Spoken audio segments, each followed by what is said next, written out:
से 30-40 साल पहले अगर हम लोग के गांव में अगर शादी होता था तो दूल्हा का शकल नहीं देखते थे कि गोरा है कि सांवला है, हट्टा है कि कट्टा है कि मोटा है कि तगड़ा है, वो गोबर गढ़ा देखते थे। गोबर गढ़ा में कितना गोबर है, गलत बोल रहे हैं? तो समझिए जमाना कितना बदल गया है।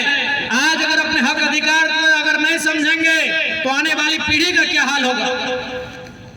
इसलिए आज आपको अपने हक अधिकार के लिए लड़ना होगा। ये लड़ाई हमारी कोई गलत नहीं है, जमीन हमारी है तो पहले रोजगार हमें मिलना चाहिए। इसलिए आज कोल्हान में जेलकन की सक्रियता का प्रमुख कारण यही है कि हम जितना सांगठनिक रूप से यहाँ मजबूत होंगे उतना इन कंपनियों फैक्ट्रियों के खिलाफ जो जंग है उसे मजबूती के साथ छेड़ने का काम करेंगे। और याद रखिएगा, आप समय बलवान होता है, समय कमजोर होता है। अभी उनका समय बलवान है, चूंकि डीसी एसपी उनकी बात सुनते हैं, उनके पास पैसा है। मंत्री संतरी उनकी बात सुनते हैं क्योंकि कंपनी वालों के पास पैसा है। इसका मतलब यह नहीं कि हमारा समय नहीं आएगा। जब जब हौसला टूटे, जब जब मन में उदासी छाए, याद रखिएगा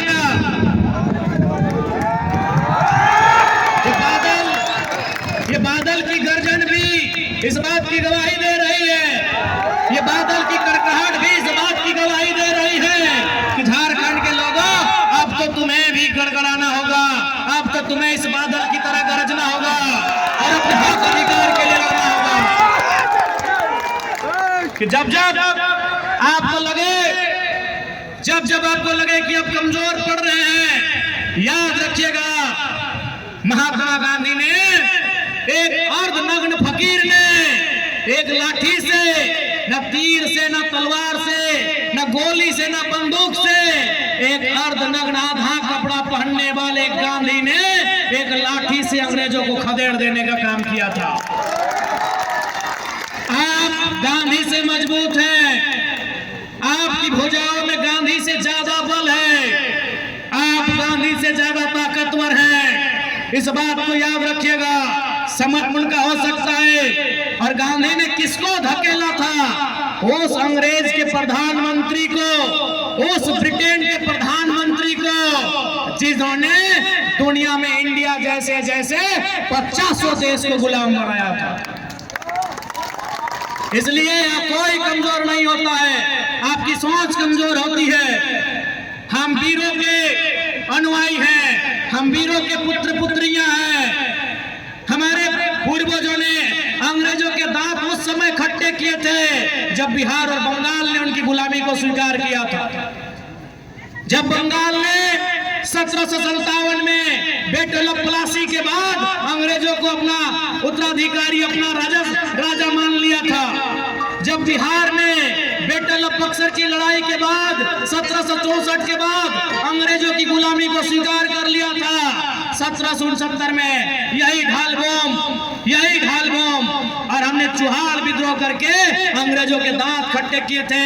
हम उन वीरों के वंश हैं। हम मानते हैं आज कानूनी दांवपेच के कारण नई नीतियां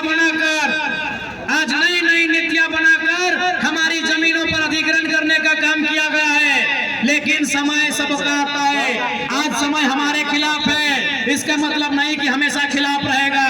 बस आप आने वाली पीढ़ी को संघर्ष करके बताते रहिएगा कि हमारे साथ जुल्म का इंतकाम कहां तक हुआ है।